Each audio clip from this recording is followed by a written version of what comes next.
Hello, good morning everyone. This is your broker Samuel Lau. Welcome again to our video blog.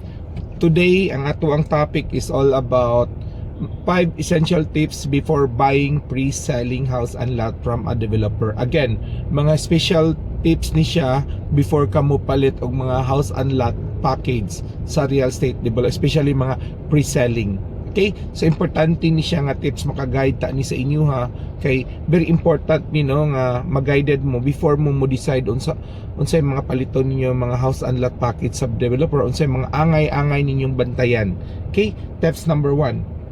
Research the developer's reputation. So una ka mo palit ang house and lot package kay pre-selling ba yan ni? So pre-construction ang uban tukuron pa. So daghan na tag mga experience ng mga developer nga failure to deliver the promises, wa mahuman ang project. So again, very important you research the developer's reputation.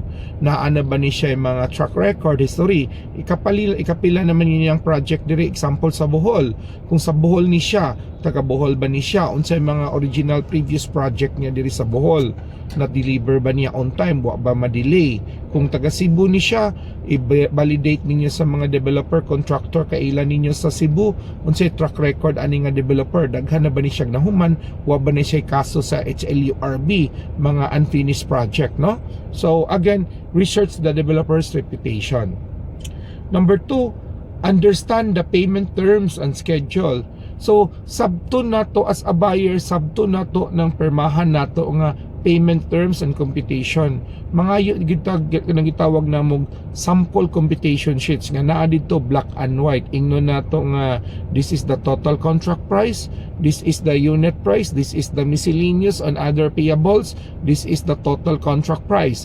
Pila ang down reservation fee, pila ang down payment, pila ka months payable ang down payment, nya ang balance payable upon when, or kung loanable to Pag-ibig or loanable to bank, kanus ay i-process.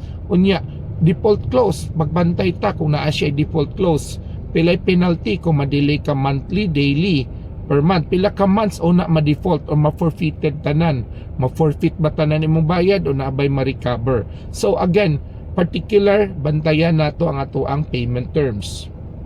Next tips is review the contract to sell, the contract and terms of the sales. Kung mopalit ta og pre-selling balay, ang atong permahan nga document dili pa na gitawag nga deed of sale. It is CTS, contract to sell. So sa ato ang contract to sell, iklaro na to dan, basahon na to, baga-baga gyud na siya. That's average 5 to 8 pages. Napay uban na more than 10 pages, no? So sa ka developer. So careful ta dan nato mga fine prints nato dito. Ato klarohon sa contract to sell, unsa tong total price, naka-attach ba tong sample computation atong gisulti ganina, naka-attach ba diri ang sa tong mga actual deliverable units, mga floor area, layout, mga materials, no? Dapat naka-attach black and white tanan, kay mao na ni ang basihan kung natay concern diri ta mo balik permis sa contract to sell.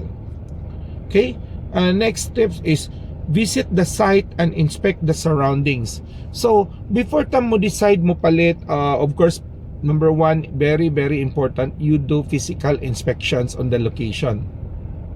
In physical inspection nimo sa location, klarohon na tong location kung number 1, nabay road right of way, accessible ba siya sa mga sakyanan, magsugat bang sakyanan, lapad ba ang dalan, di ba siya wa ba siya history sa mga earthquake, basig ang ngayuta dito humok, lihok kayo, prone to landslide, prone to earthquake, or dool siya sa fault line zone. So again, careful, you need to do ocular inspection.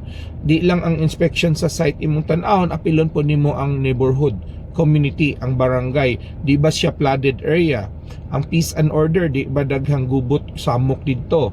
Wa ba'y madaghang kawat, no?